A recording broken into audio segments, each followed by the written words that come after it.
বুদ্ধু কিচেনে সবাইকে স্বাগত। আজ চলে এসেছি আরও একটা নতুন ভিডিও নিয়ে।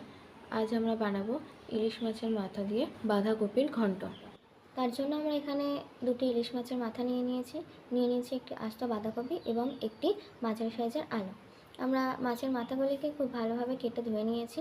এখন আমরা সবজিগুলিকেও কেটে নেব। আলু আর বাঁধাকপিটিকে আমরা কেটে নিয়েছি।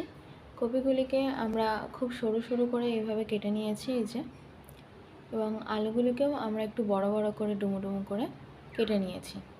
এরপর আমরা মাছের মাথাগুলিতে সামান্য লবণ এবং হলুদ দিয়ে ভালোভাবে মাখিয়ে নেব। খুব ভালোভাবে লবণ এবং হলুদটা আমরা মাথাতে মাখিয়ে নিয়েছি। নুন হলুদ মাখিয়ে রাখা মাছের মাথাগুলিকে ভেজে নেব।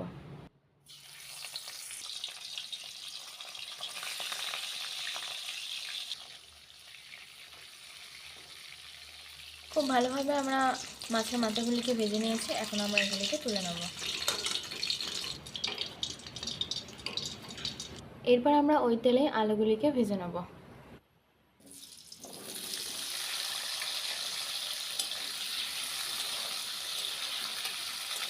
দিয়ে দেবো সামান্য লবণ আর সামান্য হলুদ। এখন আমরা আলুটাকে নেড়ে চেড়ে খুব ভালোভাবে ভেজে নেব। এটি খুব লাল লাল করে ভালোভাবে ভেজে নিয়েছি। এবার ওই তেলের মধ্যেই আমরা দিয়ে দেবো সামান্য জিরে এবং তেজপাতা ফোড়ন।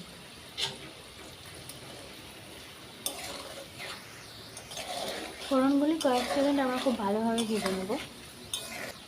এরপর দিয়ে দেবো কয়েকটা কুচিয়ে রাখা টমেটো।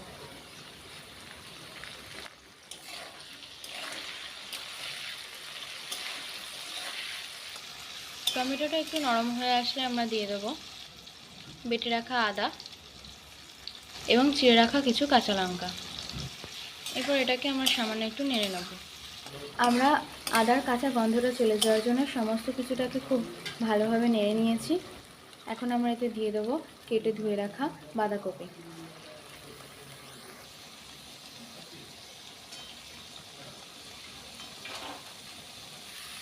এটাকে আমরা উল্টে পাল্টে একটু নেড়ে চেড়ে নেব বাঁধাকপিটা কমে আসা পর্যন্ত।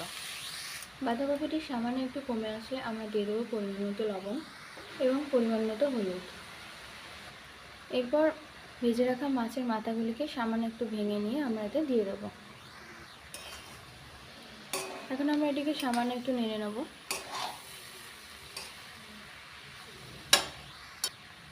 সামান্য একটু নেড়ে নেওয়ার পর আমরা এটিকে থালা চাপা দিয়ে 10 মিনিট মতো রান্না করে নেব। ঢাকা দিয়ে 10 মিনিট রান্না করে নেওয়ার পর এটা অনেকটাই কমে এসছে। এরপর দিয়ে দেবো জিরে বাটা এবং সামান্য একটু চিনি। এরপর খুব ভালোভাবে এটাকে নেড়ে চেড়ে নেব।